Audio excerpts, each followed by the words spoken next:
Thank you. While this is loading up, first a quick question to all you. How many of you have thought about founding a company? How many have done it? That's a similar ratio. Usually when I ask that question, I get a lot of people wanting to found a company but haven't done it yet. The reason why we do what we're doing is we want to intensify that. We want to make that ratio a better ratio because we believe entrepreneurship really is an important integral component in transforming our today's society into probably a better one. So to give you a little background, I've been in the startup world since 1997. I started as a designer. I worked for other companies to sort of build their product because back at the time, people with an MBA would go raise money with a PowerPoint and then go to an agency and have the product built. Thank God that's a lot different today. So founders are a lot more self-proficient and a lot better at what they do.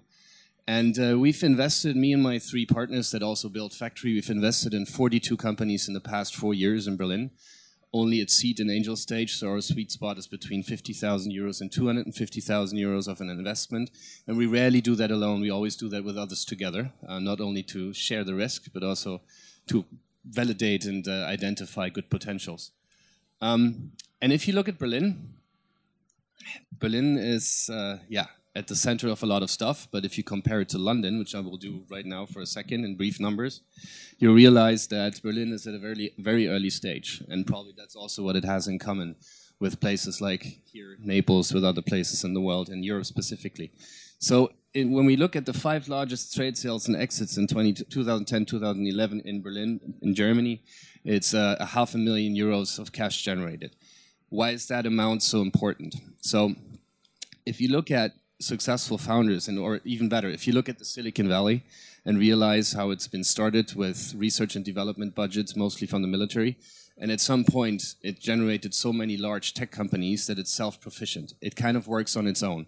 So those that are successful, that found a big company, or even those, as we've learned today, that are not even successful yet, but have a great idea or a great team, are being bought, are being integrated in larger companies, and thus it generates its sort of self-sufficiency. It's possible to thrive upon what's already there.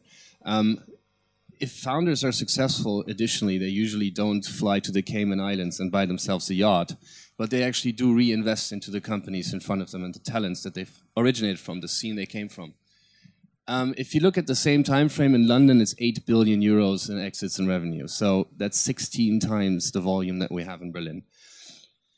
I think that's so important because in the end, what we've realized in our investment activity is that even though people do not invest cash, they invest their time and their network in others. So for instance, the founders of SoundCloud, Eric and Alex, they have invested in quite a few small teams and companies by trying to help them be better at what they're doing. And our main idea to do, or why we do Factory, is to create proximity, actually, and to be able to have that exchange more easy and more often, and actually permanently if possible. So when we started off with Factory, we were thinking about, okay, we're in an early stage ecosystem, there's not enough money around yet, there's not enough venture funds, I mean there's only very few in Berlin actually, quite surprisingly. There's not enough European activity, obviously. Very much looking forward to tomorrow and the start of Europe Partnership and what comes from that. But starting in 2011, we really didn't know what the best scenario is, so we came up with this thesis of putting together large international companies. Why? Because obviously they bring a lot of knowledge to the place, they bring a lot of resources to the place, and they really help you understand what to aim for. They're kind of like a role model to adopt to. The local heroes, that's so important because these guys are, again, something to look up to. If you hear Eric and Alex speak, it's always very intriguing because they really are passionate entrepreneurs at what they do. They're really good at what they do. And many very small startups. So the interesting combination there is that if you have these guys in one place, for instance, if you're a 4 people team and you're looking to produce an iPad app and actually launch it on the App Store, it's really great to go to the SoundCloud guys and actually ask, so you've just done this for 100 million people. What's the obstacles? Like, what are the things you need to do in order to make that a success? And again, that's possible through proximity. What we've realized in Germany, because a lot of the potential talents and people that might be starting a startup actually should be coming from university. More often that is not yet the case, so there's not enough of a bridge between the startup entrepreneurship world and actually universities. So we were saying it's great if we can have the entrepreneurship research of the Berlin academic world on premises to actually work and kind of figure out what's happening in the open heart, to really be at the place and figure out what are the chances, what are the issues, what is the potential, and what is the things we need to address. So we are glad that we, together with the Humboldt Institute for Internet and Society in the Humboldt University, we have 7 PhDs on the ground that actually in their individual field, finance, tax, law, design, etc., are actively researching in startup world by offering office hours and people coming to them and asking them for help in that specific field. And lastly, and this is of course the most important part, the real estate element. Now, if you look at what Google campus, Facebook headquarter, and all these other great places where large technology companies strive have in common, it is usually that they create a lot of spaces for people to interact. They have great food, they have a fitness center, so they have all these things that are relevant in a certain work-life balance. And we kind of, are copycats. We went in there to copy the thing and created exactly that. And the main reason for that is, I'm sorry, I can't seem to use the button. Can you? Thank you. The main reason for that is supercharging the local ecosystem here in Berlin. If you go in, or in Berlin where I come from, if you go back one more, please. No, the other way, forward, apologies. So this is the campus we've built. We thought we would start building something and about a year later we would be done. We couldn't have been more wrong. We're like any startup. It's a process and it's very difficult. I compare building a building very much to building a website. So you finally put out the design and you build the send to a friend function and suddenly you realize you missed the landing page where it actually says, thank you, your message has been received. Same with building a property. So the main building basically has a large auditorium where people can exchange. Very important. This is also part of the rent price of the people, so it can be used for free. You can basically create an event, whatever you want to do. Really important part of the startup economy to actually exchange on ideas. We have the distillery. Okay, the distillery is what we call an organic accelerator. Now I have to sort of see that from a different perspective than you usually look at incubation and acceleration coming from an early stage ecosystem. Incubation and acceleration is the subject of this. So if you compare the two models, incubation usually would mean that you have an idea and you search for the team to produce the idea and you actually as an incubator hold a large percentage of the shares. Acceleration usually means you sort of support people that are already at the stage of being able to accelerate their business. Now, the way this came about, specifically in Silicon Valley, was due to an excess of great deals, great founders, and great ideas. In Berlin, we don't have that problem. We have the opposite problem. We have too few ideas, we have too few founders, we have too few successful entrepreneurs. So in our understanding, it's really difficult to create a system of curriculae and try and find all the great people all the time, yet again, 100 people running through a system, basically. But it's much more relevant to actually put them all in one place and give them as much time as they need to develop themselves.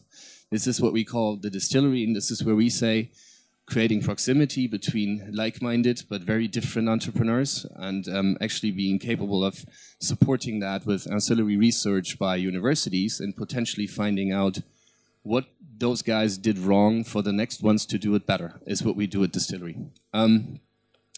Yeah, if we go on one more. This is actually in gray up there. You see the individual phases of the companies. So usually from pre-funding to angel and seed stage to Series A, and the magical component between late seed and Series A being the traction, actually having a model that is scalable, proven in the market. But what we, in Berlin, we have a great advantage. Lots of people love coming to Berlin. I'm not entirely sure why, because I'm from there, but it is a fun city. It's not that bad. And when you come to Berlin, or when you come, for that matter, to any city that you're not from, first of all, you need to find a place to stay. Second of all, if you're from another country, you're actually going to have to find a mobile contract and probably buy something prepaid.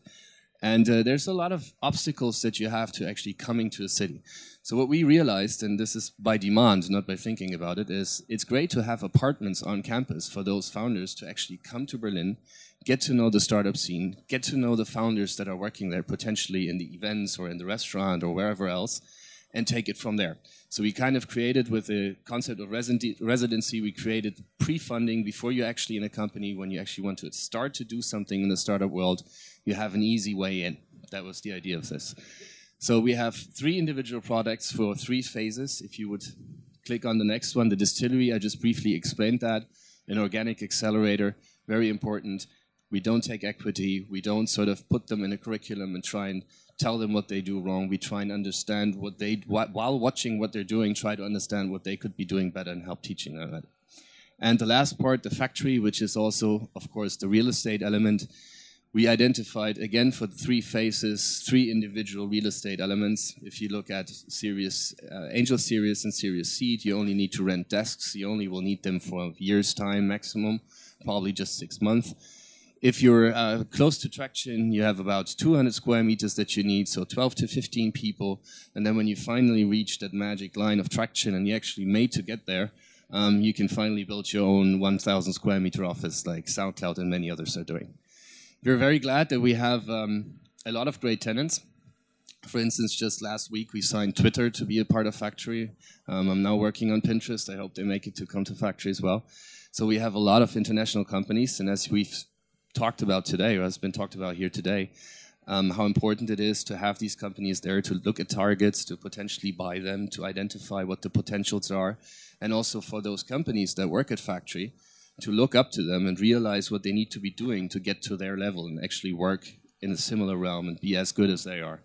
And the common ground for all of this, for us, is less to be a startup, because startup is just a definition of a phase, if you ask me. Of course, it's something that grows very fast. But at a certain point of time, for instance, we realized this very intensively with companies like SoundCloud or Sechs Wunderkinder, they become significant businesses with structures, with PR messages that need to be cleared by a PR department. So they're just, in the end, they're a regular company. Yes, they grow faster, but they're a company. So in my understanding, it's more about entrepreneurship than just the startup thing. In our companies, in our campus, we're really looking forward to drones flying around, robots running around, like any type of business that you want to start that is technology enabled. And any founder that really wants to start a business, is looking for help, and is looking for the best people in town to get that help from, is what we try and put in one place. And on the 10th of June, we're opening the main building. Eric Schmidt is flying in to hold a keynote speech. That's rather interesting for Berlin. It hasn't happened that much. And I can only extend an invitation. It will be an all-day full of startups, discussions, panels, and whatever else. So you're all invited to come for our opening. Thank you.